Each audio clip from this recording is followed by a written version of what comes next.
জামাত ইসলাম এবং এনসিপির জোট কেন আসলে জোট বাঁধার জন্য বিএনপির একটা বড় অংশ এখনো কিন্তু এনসিপির সাথে একটা যোগাযোগ রাখছিল, বাট দিন শেষে কিছুক্ষণ আগে নাহিদ ইসলাম তিনি জানালেন তিনি এনসিপি জামাতের সাথে জড়ে যাচ্ছে, কারণও জানিয়েছেন। তা আমি আমার শুরুটা যেভাবে করতে চাই, জামাত ইসলামকে নিয়ে সারাদিন বিভিন্ন বক্তব্য থাকে, একাত্তর ভূমিকাতে তাদের প্রশ্ন নিয়ে আমরা কথা বলি, কিন্তু দেখেন স্বাধীনতা পরবর্তী সময়ে জামাতের সাথে সংসার করে নাই কারা?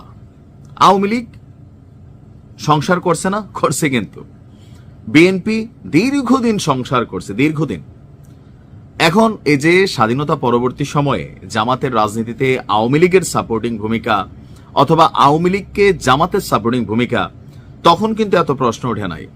আবার ধরেন এখন যখন বিএনপির সাথে এতটা বছর ছিল, তখনও কিন্তু এগুলো নিয়ে প্রশ্ন ওঠে নাই। বাট সমস্যাটা হয় কি, যখন বন্ধুত্বটা আপনার থেকে কাইটা অন্যদিকে যাবে, তখনই কিন্তু প্রশ্ন ওঠে।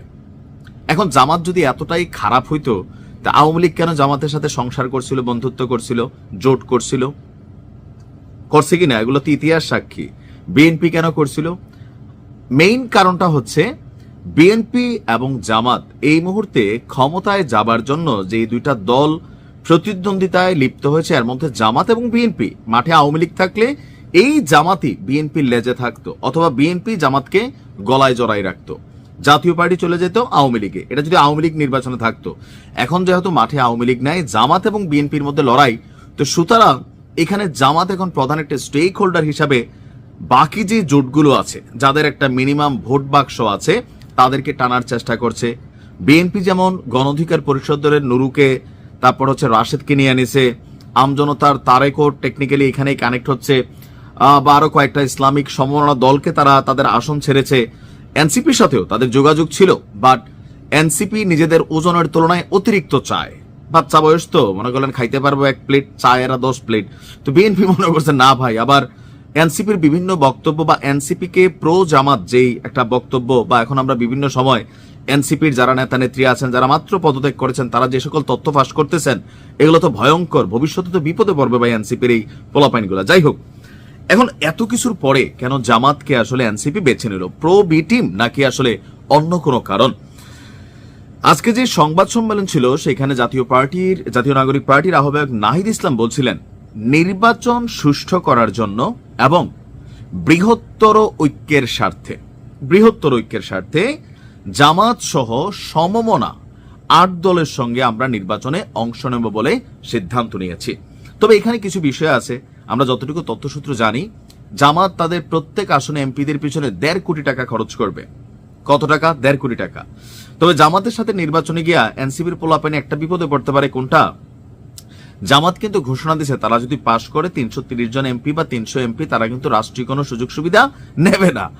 এখন এনসিপির যে পোলাপাইনগুলো আছে, সবগুলো তো খাউয়া পার্টি। আমরা এখানে যাদেরকে দেখি ভাই, তাসনিম যারা এবং হাসনাত আব্দুল্লাহ ছাড়া বাকিরা সবগুলোই খাউয়া পার্টি। তো এই খাউয়া পার্টি পরবর্তী সময় গিয়া যদি ধরেন কিছু খাইতে না পারে, তখন আবার জামাতের সাথে ভেজাল হবে কিনা, এটা একটা প্রশ্ন। তবে থাকে সঙ্গদোষে অনেক সময় লোহা বাসে, ভালো হয়ে যেতে পারে, খাওয়া খাওয়ার চিন্তা বাদও হইতে পারে। এখন নাহিদ ইসলাম বলছেন যে নির্বাচন সুষ্ঠু করার জন্য, অর্থাৎ একটা প্রতিদ্বন্দ্বিতামূলক নির্বাচন এবং বৃহত্তর দেশ জাতি রাষ্ট্রের স্বার্থে, এখন এগুলো রাজনৈতিক কথাবার্তা। তবে আমার ধারণা, নাহিদ ইসলাম বলছে যে এনসিপির পক্ষ থেকে আমরা প্রথম থেকে বলে আসছি, আমরা 300 আসনে প্রার্থী দিতে চাই। সেই হিসাবে প্রস্তুতি এবং পরিকল্পনা চলছিল। সারা দেশ থেকে মনোনয়ন আহ্বান করেছিলাম। পরবর্তীতে সংস্কার প্রশ্নে আরো 2 দলের সঙ্গে আমাদের সমঝোতা হয়েছিল। তখন আমরা বলেছিলাম এই 3 দল মিলে যে সংস্কার জোট, আমরা একত্রে নির্বাচন অংশগ্রহণ করব। কিন্তু হাদির মৃত্যুর মধ্য দিয়ে নির্বাচনের প্রেক্ষাপট পরিবর্তন হয়ে গেছে। অর্থাৎ এখন জামাতের সাথে, তো সোজা বাংলা যদি আমরা বলি, বিএনপি এনসিপিকে আসলে সাইড দিচ্ছে না। আপনি সোশ্যাল মিডিয়াতে যে কমেন্টগুলো দেখবেন বিএনপি নেতাকর্মীদের এনসিপির বিপরীতে, আবার এনসিপিও প্রতিনিয়ত বিএনপি কিনে যে পরিমাণ তুলাধুনা করছে, সো কেমিস্ট্রি যেটা ছিল সেটা নড়ে গেছে। আবার এনসিপি জামাতের বি টিম, এটা সারা বাংলাদেশের মানুষ এখন যারা পদত্যাগ করছে, তারা কিন্তু সব ফাঁস করতেছে। তো এগুলো থেকে বোঝাই যায় দিন শেষে মাঝখানে হয়তো ওই যে উপদেষ্টা আসিফ এবং উপদেষ্টা মাহফুজ, তো এদের বিষয় নিয়ে হয়তো এখানে একটা কনফ্লিক্ট হয়েছিল। বাট দিন শেষে জামাতের সাথে এনসিপি আসন ভাগাভাগি বলেন, বা ভবিষ্যতে নিজেদের রাজনৈতিক ব্যাকগ্রাউন্ড বলেন, বা একটু কথা বললে দাম পাবে বলেন, এতটুকু জামাতের সাথে এনসিপি এখন কমফোর্ট ফিল করতেছে, এই কারণে আসলে তারা জামাতে যোগ দিছে। জামাত বাংলাদেশে এই মুহূর্তে নিষিদ্ধ কোনো দল না, এটা বিভিন্ন সময় নিষিদ্ধ হয়েছে আবার সিদ্ধ হয়েছে। সো জামাতের সাথে জোট করতেই পারে, এটা পলিটিক্যাল পয়েন্ট অফ ভিউতে আজকের মিত্র কালকের শত্রু, আবার কালকের শত্রু আজকের মিত্র। ভালো থাকুন।